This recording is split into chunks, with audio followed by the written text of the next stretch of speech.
زرغام علی خان اس وقت بیٹھک میں موجود تھا جہاں گاؤں کے چند معزز بزرگ موجود تھے۔ بیٹا، جب سردار صاحب زندہ تھے تو تب ہم نے انہیں بھی بتایا تھا کہ گاؤں میں پانی کا بہت مسئلہ ہے۔ انہوں نے وعدہ کیا تھا کہ وہ جلد سے جلد یہ مسئلہ حل کریں گے، لیکن اسی دوران ان کی موت واقع ہو گئی تو یہ معاملہ التوا کا شکار ہو گیا۔ اب جب کہ آپ نئے سردار بن گئے ہیں تو آپ اس مسئلے کا کوئی حل نکالیں۔ ہماری عورتیں کئی میل پیدل چل کر جاتی ہیں اور پانی بھر کر لاتی ہیں، لیکن وہ پانی ہماری ضرورت کے لیے ناکافی ہے۔ آپ لوگ بے فکر رہیں، میں جلد سے جلد کوئی حل نکالنے کی کوشش کرتا ہوں۔ میں اس کے لیے یونیسیف اور گورنمنٹ کے اہلکاروں سے بھی بات کرتا ہوں۔ انشاءاللہ جلد ہی کوئی حل نکل آئے گا۔ ہمیں آپ پہ بھروسہ ہے، اسی لیے ہم نے آپ کو اپنا سردار چنا ہے۔ امو جان، مجھے اسلام آباد جانا پڑے گا کیونکہ یہاں رہ کر میں کچھ نہیں کر سکتا۔ وہاں میں اپنے تعلقات استعمال کر کے اس مسئلے کا کوئی حل نکالتا ہوں۔ ٹھیک ہے بیٹا، جیسے تم بہتر سمجھو۔ وہ اسلام آباد آیا تو بہت پر امید تھا، لیکن وقت گزرنے کے ساتھ اسے پتہ چلا کہ یہ کوئی اتنا آسان کام نہیں ہے۔ اس نے واٹر اینڈ ڈیولپمنٹ والوں سے مذاکرات کیے، لیکن وہ ناکام رہا۔ اس نے تجویز پیش کی تھی کہ اس کے گاؤں کے قریب ترین موجود دریا سے ایک چھوٹا ڈیم بنایا جائے اور اس ڈیم سے گھر گھر لوگوں کو پانی پہنچایا جائے گا۔ لیکن ان کا کہنا تھا کہ اول تو اتنا بڑا پروجیکٹ پارلیمنٹ اور سینٹ کی منظوری کے بغیر ممکن نہیں، اور اگر یہ منظور کر بھی لیا جائے تو اس کے لیے اچھی خاصی رقم چاہیے ہے، جبکہ گورنمنٹ ابھی ایسا کوئی پروجیکٹ شروع کرنے کے قابل نہیں ہے۔ پھر یونیسیف کا تعاون سے اس نے ڈیم کا آدھا خرچہ خود اٹھانے کا فیصلہ کیا۔ مختلف ٹی وی شوز میں کئی دن تک ڈیبیٹ جاری رہی۔ زرغام نے ایک دن میں کئی پروگرامز میں شرکت کی، اور پھر یہ خبر ایوان بالا اور ایوان زیری کے بند دروازوں سے ٹکرائی، اور آج زرغام علی خان کے لیے بڑا دن تھا۔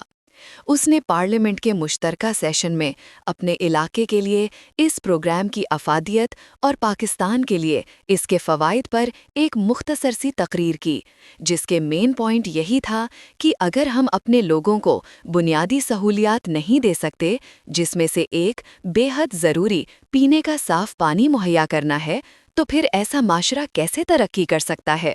کیونکہ صحت مند لوگ ہی صحت مند معاشرہ تشکیل دے سکتے ہیں۔ جب ان کی ضروریات زندگی پوری ہوں گی تبھی وہ دوسرے میدانوں میں بھی آگے بڑھ سکیں گے۔ زائرہ خاتون زینب اور گھر کے تمام ملازمے بھی اس وقت ٹی وی کے آگے براجمان تھے اور زرغام علی خان کی پارلیمنٹ میں تقریر سن رہے تھے۔ زینب کو زائرہ خاتون پر رشک آیا کہ وہ اتنے قابل بیٹے کی ماں ہیں۔ اسے خود پر بھی ناز ہوا کہ نام کا ہی صحیح، لیکن اس کے نام کے ساتھ اس شخص کا نام تو جڑا ہے نا۔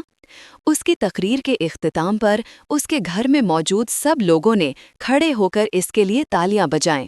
سب کے چہروں پر ایک اندیکھی خوشی تھی۔ ان کا سردار ان کے لیے، ان کے حق کے لیے ایک مقدمہ لڑ رہا تھا۔